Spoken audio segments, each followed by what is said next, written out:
Hey guys, welcome back. My name's Darren. I'm your co-host coming at you live from Akamo'atam territory, also known as Phoenix, Arizona. Hola, me llamo Jimena. Hello, my name is Jimena, and I am coming to you live from Portland, Oregon. We're back. I know it's been like a really long time since we recorded an episode, and like we're really sorry, but like we're back with season 2. Life has been crazy. I feel like it's been crazy before COVID-19, but COVID-19 has just made it like a lot worse. Like literally same thing. This beginning of the year was so chaotic, and then I thought I was going to get it together, and COVID hit. Yeah, dude, my life was like, so let's see what happened. February, I had to quit my job because of my manager, and I had to quit basically because she was homophobic. And then following that, my roommate at the house I was living in kicked me out because I asked for them to start cleaning and to lower the AC in the summer, but whatever. But yeah, got an apartment now. Ridiculousness. I know, dude. Like, ugh. But let's see what's happened to you. So the beginning of January, I decided that I was going to move back to California. And so I quit my jobs, both of them, moved back to California. And then a week into me moving back, I got an email for a job offer in Portland. And this was one of those jobs where it's the literal foot in the door that I was calling on. Just career building type of job that I could not say no to. The pay, the opportunity, everything about it. And so California was cool for 2 weeks, and then I had to start planning my move back to Portland. And so I started right before the lockdown. And so I've been in an office where typically there would be like over 50 people in the office, and there's just 4 of us on most days. Well, at least now you're getting to know those 4 people, right? Yeah. So, I mean, that's cool. I'm supposed to be graduating next week, like walking, but ASU made the decision to just be like, you know what, we're going to have an online ceremony. And all it is like a slideshow of stuff. But like U of A and Tucson completely rescheduled it for their graduating seniors for the fall, like a certain time specifically for them. They didn't even like plan to say like, hey, we're going to do this for now, but we can reschedule something later. No, they literally just said, here's your online slideshow thing. This is what you're going to do. But you're more than welcome to apply for graduation to walk in the winter ceremony, which is like in December. And I was like, y'all could have just like done it in October or like August, something far away. But I'm like, whatever, it's cool. I see you. I'm pretty sure it's just the president that wants to like save money. Wow. So I'm like, but it's all good. I submitted my thesis yesterday to my mentor, and I'm really scared. Title was the Indigenous Planning Paradigm, Ecological Sustainability, and Political Autonomy. And so basically, like, I was just investigating how the Indigenous planning, which is like its own form of planning, like, but historic, it's like a historical version of planning that's been adapted for like a contemporary context. But like, basically, I was researching how that can be used to create more sustainable communities and like also help with self-determination and political autonomy and stuff. And I had to break down I think it's like the Macintosh trilogy. There's 3 major lawsuits that happened that basically laid the groundwork for federal Indian policy, which one of them was like the Forced Removal Act. And then there was like one, I think it was like one of the Cherokee nations against the federal government and something else. But yeah, the world needs help, which is why we have this podcast. Exactly. That's us. We can be the voice of the environment. I know, but oh my God. So like, let's talk about, COVID-19 and the whole like Mother Earth is coming for us with this natural selection. Oh my gosh. I was seeing it on Twitter, and the first things I was seeing was, I believe it was in Paris or Italy, where they have all the canoes that flow down the city river. See, I'm not well traveled, so I don't know exactly what it's called, but I was seeing people say that there was fish coming back, and then I started seeing people quoting it saying, stop shaming everybody for pollution, it's not our fault, it's big companies. And both people, I feel like in that argument, are correct, but we also we have to start with personal responsibility, because it's really easy to pass the blame off to big corporations because they are definitely a big contributor to plastic pollution, ocean pollution, everything, but it comes full circle. It's also our fault. And I don't think necessarily that everything is going to get fixed because of COVID. Like, yes, CO2 emissions are down. Yes, animals and wildlife is flourishing momentarily, but on a large scale. And like in the long term, unless this is a consistent pattern, it's not going to get better. Yeah, no, it's not. Like the thing that at least that's happening in Phoenix is that like I haven't really seen. Well, the one thing is I did notice is when I was driving from the north side of the city, because like basically Phoenix is when you're driving toward the north side of like North Phoenix, it goes up. So like when you're going uphill the entire time. So when you're coming down, you can see like downtown and like everything, and then like once you get to the lower valley on the southern part, because like I live on the southern part of Phoenix, or the Phoenix metro area, or like the valley. So as soon as you drive into Phoenix from like wherever you're coming from, as far as like coming from the east, I literally live right as soon as you drive in. But when I was driving down, I was looking at downtown. It was the first time that I had never seen like the smog cloud. You know what I mean? That was the first time I had never seen it, and I was like, oh my God, this is so nice. And like we haven't had unhealthy air quality advisories for a while, which is good. Is that like a common thing? Yeah, like you'll be driving on the freeway and it'll just say unhealthy air quality advisory. Wow. Like it happens a lot in the wintertime because people in Phoenix are psycho, and like the temperatures will drop into the 70s. They're like, oh, this is cold. Why don't we burn some firewood in the fireplace? I'm just like...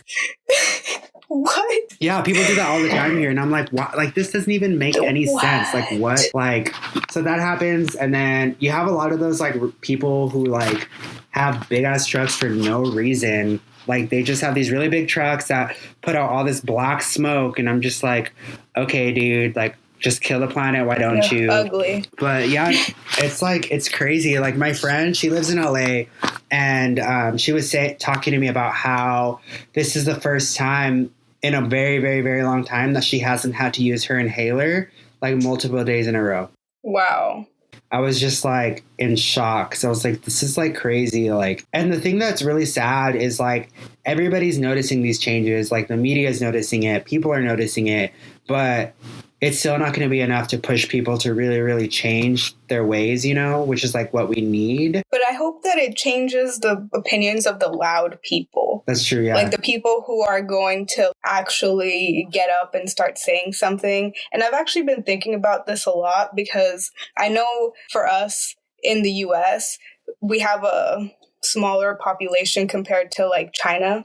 And all of their pollution is also going down. And so I know that we're a lot of the cause of their pollution in the first place, but I wonder if this is going to trigger something within them. And if they're going to see like, wow, there's less air pollution, less people are dying every day because they constantly get warnings that their air quality limits are over the, over the air quality scale? I forgot what it's called. I know what you're talking about, but I can't remember the name. But the next episode, we'll go ahead and inform everyone because we'll find out. Yeah. Yeah, but they're consistently getting ratings that are over the maximum limit of what that scale can detect. And so I'm wondering if there's some trigger in them, or if it's going to do anything to the way that they do things, because they are some of the largest polluters in the world. And yes, we are the cause of it, but they're the ones that are bearing the burden. And so is this finally going to be enough for them to revolt and say something? Or is this just like hopeful thinking maybe? I don't know, man. Like, I do hope that it does change the, like, really loud people's, and, like, especially political leaders. I really hope that political leaders notice the change because, I mean, our current administration isn't going to do crap because they're trash. Like, I mean, the federal government in general is trash. Like, the U.S. federal government is trash, and if you're listening to this, you're trash. But, like, right now, it's extra trash. So, like, I don't really think that anything will change, but I do know that, like, I was reading somewhere that, like, municipal governments are starting to I think they're starting to, like, draft policies or stuff having to do with, like, they're basically taking climate change more seriously because of the effects of, like, the stay-at-home orders, like, across the world and, like, all the lockdowns and stuff and how the environment is benefiting from it. So I really do hope that it, like, I guess makes things better. There was an experience that really I knew that pollution was bad in the world, obviously, and I knew that like cars were bad and like burning gas and like just burning trash. Like I knew about these things. But over winter break in December, I studied abroad in Nepal with the Green Program. They're a really cool study abroad program. I definitely recommend checking them out. It's thegreenprogram.com. This is not a sponsor. We're not sponsored. I just really, really like them. They're a really cool thing. I've made some really amazing friends on those trips. But I went and we stayed in Kathmandu, Nepal. I didn't take a mask because I didn't think I needed it. But when I was in Nepal, in Kathmandu, the pollution was really bad. My chest hurt when I was breathing when I first got there. And I didn't realize it, but it always just smelled like gas. And I was like, oh my God, this is so bad. And then I eventually got used to it and it was fine. And then we went out to this village. I think it was in southeast Nepal or northeast Nepal. I can't remember, but it was a rural village. And we basically went in to install solar panels to provide running water to this community and electricity, which is basically what I really want to help with on the Navajo Nation, because a lot of our community members and citizens don't have access to electricity and running water. But while I was there, we were just doing this stuff, and we stayed with the villagers. And so me, this guy David, and this guy Graham, who are super cool people, we roomed together in this little. It was kind of a hut type thing, but it was multi-leveled. So we were on the second floor because it was on a hillside, and so below us they used firewood to cook, so they were cooking in the mornings. And so I was getting woken up with firewood smoke. And I was just oh my God, this is so overwhelming. It was I couldn't breathe. And so I was just I started thinking about it. And one thing that I think we should address too is indoor air quality for people, because that affects, people's health as well. Because when I got back to the US, I basically flew from Kathmandu to Dubai to New York. I changed planes in New York, flew to Houston, changed planes in Houston, flew to El Paso, and then my mom picked me up, and I was in New Mexico for 3 days for Christmas, and then I flew back to Phoenix. But I got bronchitis because of all the pollution, and then going to New Mexico where my mom lives in El Paso, I'm allergic to everything there. So when I got back to Phoenix, my lungs were screwed. I literally had bronchitis. I was dying. I couldn't breathe. I couldn't talk. Every time I talked, I was coughing. And all of that made me, I was just wow, one, I feel bad for flying because flying is really bad for the environment. So I apologize, Mother Earth. I'm sorry. And then, but also I just experiencing the pollution and stuff firsthand, the air pollution and how it affects our bodies and stuff. It just it really opened my eyes to how badly we need things to change. Obviously I know that we need things to change badly, you know what I mean? But experiencing that firsthand, I was just this really, really, really needs to change. And then it made me think how are animals being affected by this? Because they also breathe in the air. So what's going on with them? Because we don't particularly pay attention to the respiratory systems of animals, especially birds, because birds live in the city, you know what I mean, for the most part. Well, they live everywhere, but they do live in the city compared to mammals who tend to stay away. But yeah. I've been thinking a lot about that too. It's just, we have a responsibility, or I feel morally as a collective, we have a responsibility, but it's going to take people seeing that firsthand, I feel to hit some people to realize how big the problem actually is, and that we can still potentially help it. We're not going to solve the problem. We're not going to get rid of heat waves and extreme weather or anything, but we can at least mitigate and help kind of reverse some of the worst effects. Things are still going to happen, but we can do our part to, I guess, minimize the future effects of what's going to happen, because we can't just stop it because it's already started. But what we can do is make changes now, so the things that do happen in the future will be less severe than what they, I guess, what they could be. There you go. That's what I'm trying to say. And one thing I think people don't really think about as far as all this goes is water, the availability of water. And it was kind of crazy. Wars have already been fought. I know. And that's starting. So one thing that I've always been very conscious about the water usage. And I thought I was conserving water. I didn't think I was using a lot of water. Nepal changed my mind. because when we stayed in the village, there was no running water. So I had to rely on a water bottle that I took, a single water bottle, to brush my teeth and wash my face and like basically shower for the 3 nights that we were there. And so like, which, you know, it's like camping in a way, you know, but like it's different when you're just like living like that and not just voluntarily going and sitting in the woods somewhere, you know what I mean? And I realized I was like, I survived off a water bottle for 3 days, washing my face and brushing my teeth. So I shouldn't be like using this much water to brush my teeth in the mornings or using this much water to wash my face. So like I made changes when it comes to that, but it's just kind of crazy like to realize that people deal with that already who don't have running water. And then in the cities that we do have running water, we just use as much water as we want because we think it's going to be an unlimited source. And one thing that so basically like, if you didn't catch this earlier, I live in Arizona. And so like in Phoenix, like a lot of people move here, especially elderly people because like of the heat, and the people move here because it's cheap to live.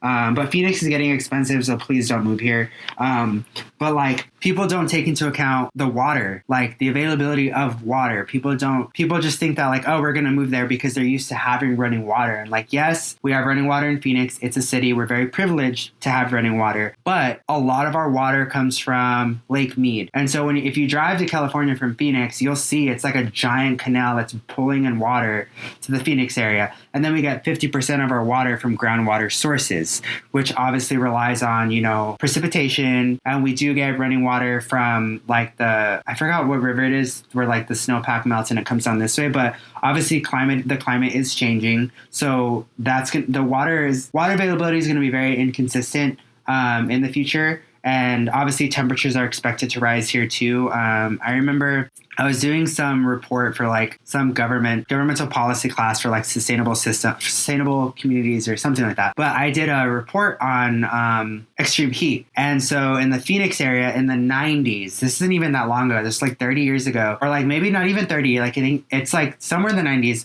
maybe like between 20 and 30 years ago, the average daytime temperature in the summer was like 105.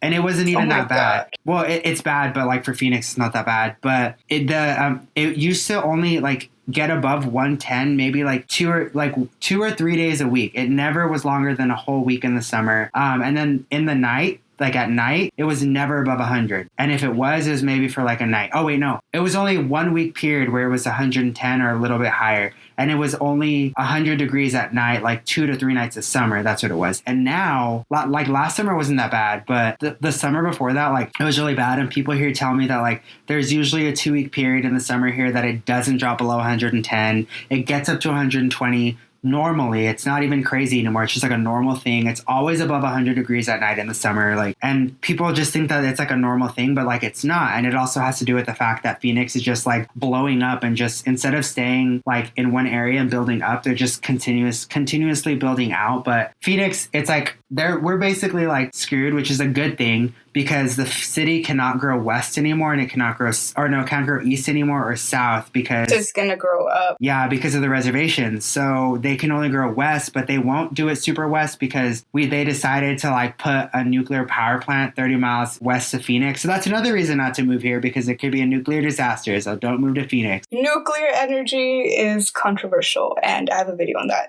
I know.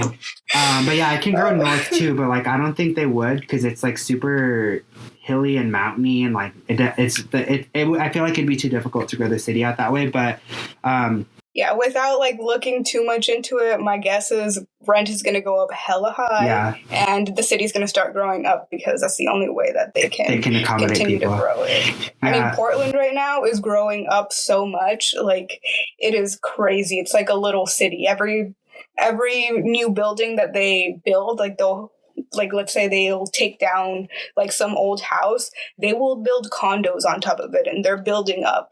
That's good. I feel like that's really good planning. Oh, it is, because like they're building sustainable, like LEED certified buildings. I think pretty much all of them That's are. good. I know that Portland is like one of the, I think it's, I don't know if it's the number one, but I feel like it's the number one leading city as far as sustainable initiatives go, because I remember studying it in one of my urban planning classes because of the way that they're doing things, because other cities aren't. Like Phoenix, I don't think that we're doing anything. Like, to be honest, like they just added a lane onto the 101 freeway, which is not the same as California. It's a loop that we have here, because we have like the 101, the 202, the 303. Like, it's just the way they do the loops in Phoenix. But the 101 freeway, they added an extra lane on each side. And like, just for people to understand how big the freeway is, it starts maybe 20 minutes from where my house is. If you want to get all the way to the northern part of the freeway, that'll take you a good 45 minutes to drive there. And then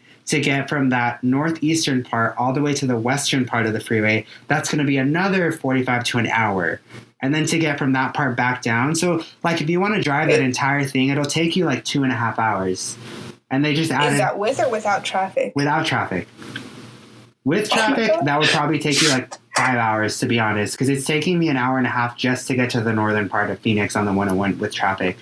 And they're adding an entire lane to that. Like, they cater to cars out here like hella, and like, it's really bad. Like, where I lived, because they have the light rail in the city of Tempe and the city of Phoenix, but they don't have it in other cities or towns in the area. Tempe, they have it because of ASU, but they put it on the ballot to try to extend the light rail. But there's a lot of retirees here who like obviously want roads and cars, so they voted against it, extending it. So it's like, oh my goodness, have you seen the Patriot Act? I haven't. Oh my goodness, we should do a deep dive into this specific issue, because there is a lot behind why that didn't pass beyond just the old people not wanting freeways. Like, it is a psychological, mental, and also it has to do with the person that has the patent for seatbelts, because light rail does not have seatbelts, and so they make less profit off of that. And yeah, we should definitely do a deep dive. I don't want to get too into it because I don't know the full details, and we have to research it before we talk about it. But yeah, no, I haven't even heard about that. But now that I'm not in school anymore, I will be spending a lot of time doing this. Yeah, so I feel like we were very informative before, but we're going to be super informative. And then all I know is that we're going to talk about traditional ecological knowledge too. So we're giving you guys some hints as to what we're talking about. And for those of you who don't know what that is, the term traditional is kind of controversial. But traditional ecological knowledge is basically, it's biophysical knowledge that's been gained by people. Oh, wait, scratch that, because I know some people may not know what biophysical is. It's basically like environmental knowledge that is gained from the community that's been passed down for generations. So people who have lived in the same area, it's usually specifically for indigenous people, but there are people whose families have lived in one area for a very long period of time. So over time, they basically know how the environment functions. They've seen the changes, and these are things that outside people wouldn't see. So we're going to talk about that too. That's what I really like about this podcast, because you bring that point of view, and I bring kind of like the Mexican American, like traditional, like more Americanized, but you're more like from the native point of view. Yeah, but I mean, I'm so hella Americanized. I grew up in the city. Like, I'm super disconnected. I'm barely like, I'm really working towards reconnecting. Luckily, like, I have a boyfriend now, guys. I have a boyfriend. But luckily he's Navajo too. So like, he's helping me and stuff, like learn the language and everything. And some stuff, like, I didn't even know we weren't supposed to whistle at night, but apparently we're not, because we're basically calling, I can't say their name, but it's basically something that entity. If it was during the day, I would say it, but I can't say it right now. But like, you just don't whistle at night. And then there was something else, but I can't remember. But I've learned a lot. Like, now I can like fully introduce like myself with my clans and stuff and everything. Like, I'm still super iffy about claiming the first one because I was adopted into it. But like, I know how to do that now. Like, I've been learning to make more food and stuff, and I'm going to ceremony for the first time at the end of the month, which is exciting.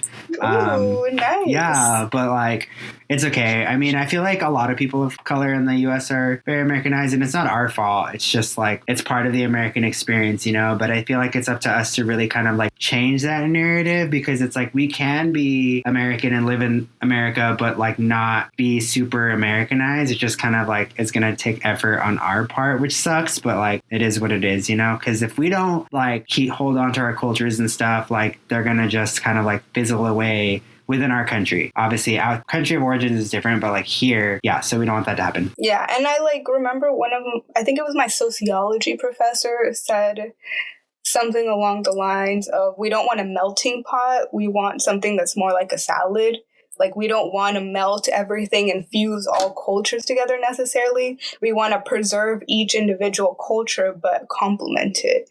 And I think that's definitely really important. Yeah, no, I think that's important too, because it's like, I feel like right now we're functioning as a melting pot, and I think that's why things are so bad, because everybody's just like, specifically Bilagana people, which means white people. But, and please don't take offense to that. It's just a word, and don't take offense to what I'm going to say. Well, actually, if you take offense to that, you're part of the problem. But don't apologize. Yeah, but basically, I totally lost my train of thought about what I was about to say. Oh my God. I think I was talking about melting pot, and then, oh yeah. So basically they're like expecting all of us to just kind of like conform to their way of life and their standards and everything, which is part of the whole melting pot issue. But like, no, each culture can be beautiful. It's in its own way. Its own. I know. And in its own way. I would like to point out that California and Hawaii, well, the Kingdom of Hawaii, are a really good example of that. Like, I feel like we're super, oh my God, your cat, I love your cat. Oh guys, I got 2 bunnies too. They're so cute. They have an Instagram page. It's Hushbikeya, but it's spelled HOSHBIKEYAH. And basically, Hush means cactus in Navajo, and Kea means land, because, you know, I love the environment, so like naturally their names are going to be that way. But you could see Frodo's face right now. Oh my God. He wants to spit some bars on this podcast. Frodo, stop. Sorry, I didn't invite him in here. No, it's okay. I love him. He's so cute. I met him when I was in Portland, and like, he's so cute. He loves attention, but he loves attention on his own terms. That sounds like a cat. Yeah. But Bro. Wait. Okay. So where are we at? Yeah, where were we before Frodo? I don't even remember. I think we're not a melting pot. We're salad. Yeah. So we'll just pick up here. So remember, guys, excuse my rambling about my bunnies, but we are not a melting pot. We're a salad. We are a salad. Okay, guys? We're a salad. Yes. Yes. And when it comes to blending cultures together, I don't know where the line is for cultural appropriation, but just don't do it. Yeah, please don't. Like, the line is so thin that I just choose to double tap on pictures on Instagram and not replicate them. Yes, exactly. And also, don't wear headdresses. Don't get a tattoo with a headdress on. But yeah, also, the reason we're talking about this stuff is because, like, culture has a lot to do with sustainability. If you guys don't realize that, because I think there's like 3 pillars of sustainability. There's the economy, the environment, and society. And society has a lot to do with cultures, and various cultures are more sustainable than others, and we bring in different perspectives that can be used to conserve the environment. So when we have these type of discussions that kind of go on rambling, they all have something to do with the environment, guys. It all connects. And over season 2, you guys are going to see that, like, we tie these things together. This episode is just more like, we just needed... intro, like a, hey, we're back type of thing. We took a break, and we wanted to talk to you guys about, like, why we took the break and what happened, and, you know. And also, like, for you guys to get to know us, like, a little bit better, because this is primarily going to be through the point of view of things that we research, and, like, us speaking more formally. Like, on science, whereas this episode is kind of like, oh, this is the people that are talking to you. Yeah, and so like if you're new to our podcast and you're starting off with season 2, perfectly fine. That's cool. But this is also the same thing. Yeah, but I think we're good. We're probably still going to be doing interviews with other people too, because I don't know everything at all. And I know, and it's always good to have new perspectives of things exactly, that we, because the knowledge that I have is based on my experiences and the things that I know at this moment, or at the moment that we're recording the episode. So like it helps to have people who know more than me, because that's the way you educate other people and educate yourselves. Like me and Darren have different backgrounds slightly, but we have the same like passions and stuff. Yeah, the same passion. So we're coming at it from like two sides. Yeah, basically. But and then I think that's gonna be I think this is how we end it, right? Yeah, maybe? This is it. Well, thank you guys for tuning in again. Please, subscribe, right? Follow us, everything. Share. Follow us, share everything. Please share this. Like, let people know that we're back. And follow our Instagram. It's Talk Climate Change to Me. Oh yeah, we have an Instagram account, Talk Climate Change to Me. You can also follow my personal account. It's Turquoise Hippie. And mine is Jimena, but spelled phonetically, so Hemehna.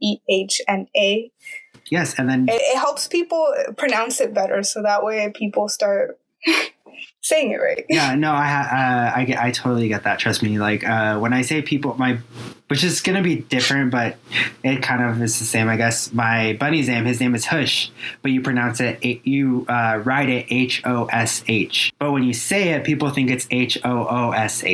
You know what I mean? So yeah, I get what you mean. And for me, it's spelled with an X. And so as soon as I say that, people are like, oh, I would never get it. So I'm doing my part to help people understand how to pronounce my name. When I saw your name, the way it was written, like I knew how to pronounce it. But like, I don't know. Some people don't even try. They'll just say it wrong purposely, but whatever. Yeah, I remember my old boss, as soon as I told her she could call me Patty, was like, oh, that's so much easier. Like, oh, just learn how to... You guys can say weird words like Willamette. I know, or like... Which is spelled Wilmate. Oh, yeah, that's right. Yeah. True. Yeah, so if you can learn how to say those types of words, you can learn how to say my name too. Yes, but... All right, guys. Yeah, anyway, sorry about the... Sorry, we ramble a lot all the time, but... Again, thank you for tuning in again. Yes, and subscribe, follow, share, please. And we are going to be doing a giveaway with like stickers. Yes. We just have to figure out how we're going to do that. I'm currently taking around our next episode. Yeah. I'm currently taking a break from Twitter, but I might hop back on maybe to do the giveaway. You don't know, but same username as my Instagram, Turquoise Hippie. So follow our Instagram page, follow my Twitter account, my Instagram account, follow Jimena's Instagram account, and then go hug some trees. All right. Peace out, guys. Right. Bye.